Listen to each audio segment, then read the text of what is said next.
Hello to all of our faithful viewers. This is Pendragon Puma, or Connor. And this is Mahogany Pizza, or Chris, and today we want to talk about reviewers. Not all reviewers, just certain reviewers. And these certain reviewers that we're talking about... No specifics. Really no specifics, just the type of reviews they give. For example, this game, Dead Island Riptide, they gave the Metacritic score, which if you don't know, Metacritic just takes all the reviews and compiles them together in one general score. So for this game, Dead Island Riptide, it got a 61. Now, personally, I think that's retarded. But the thing that really pissed me off was that the Metacritic for the first game was an 80.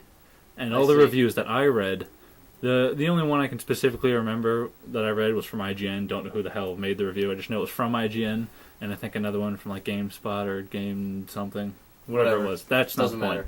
But the reason they gave it a lower score was because it's too much like the original, which makes little to no sense to me. Because one, yes, it is very similar because it's a sequel. The story even takes place directly after the first one. You know, even considering that, like, with Call of Duty games, just now with COD Ghost, people are starting to say it's same old Call of Duty. Yeah, that's kind of ridiculous, too. Like, just now? You're going to say that just now? I mean, believe me, I enjoy Call of Duty. I'll be honest. But, you know, I'm just saying, if you're going to, you know, this has only been 2 games for Dead Island, and, like, 10 main installments of Call of Duty. Yeah, that part of the review, they said it was similar. That's not what I disagree with. They are definitely very similar. They added some stuff, weapons, areas, types of missions. It is a little shorter, but it was also a $40 game as opposed to $60. So. If you want full information on Dead Island, you can check out our review in the description. Link in the description below, right, left, up, down. I don't know where it's going to be. Maybe in the related videos. But I find that ridiculous because the fact that the game is so similar, wouldn't you give it the same score? It's not like the fact if the other game didn't exist, this wouldn't have gotten a 61 by their logic, which makes no sense to me.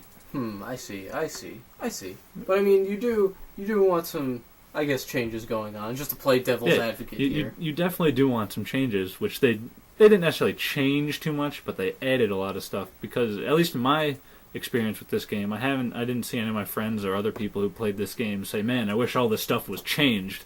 They were just like, "I just want more." And they gave us more, and now they're complaining because it's the same, which is retarded. Because if you have a good game, it's like, if it ain't broke, don't fix it, or don't fix it if it ain't broke. Well, I mean, what would you say about Call of Duty, though? Like, because we were talking about that before. Like, they've had a bunch of games that are essentially very similar, but they have changed some other things. So, like, does that argument stand with you for Call of Duty as well? Well, to be honest, I haven't really seen any of the Metacritic scores, so I don't even know if they are getting worse or whatever for the same. But I know people have said that, like, they're the same, you know. Let's put it this way.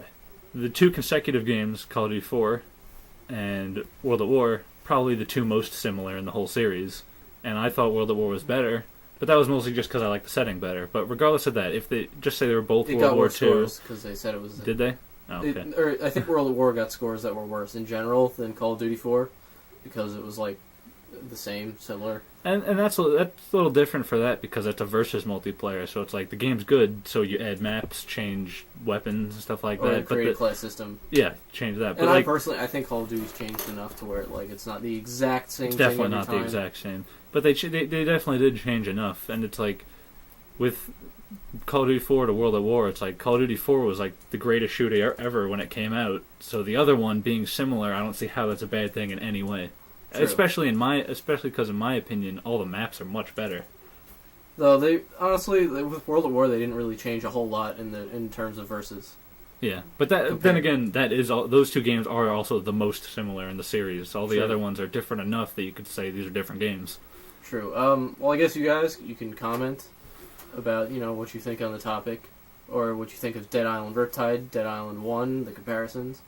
Or COD 4 and World at War. Duty. Whatever you want to comment about. I should point out that, like, I think I can understand the complaint of them being too similar, but I don't think it's worth such a significant drop-off in Metacritic score. Yes, definitely not 80 to 61.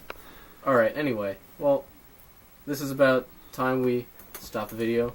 So comment, rate, subscribe, do whatever we told you to do whatever you want to do, and we'll see you later. Goodbye.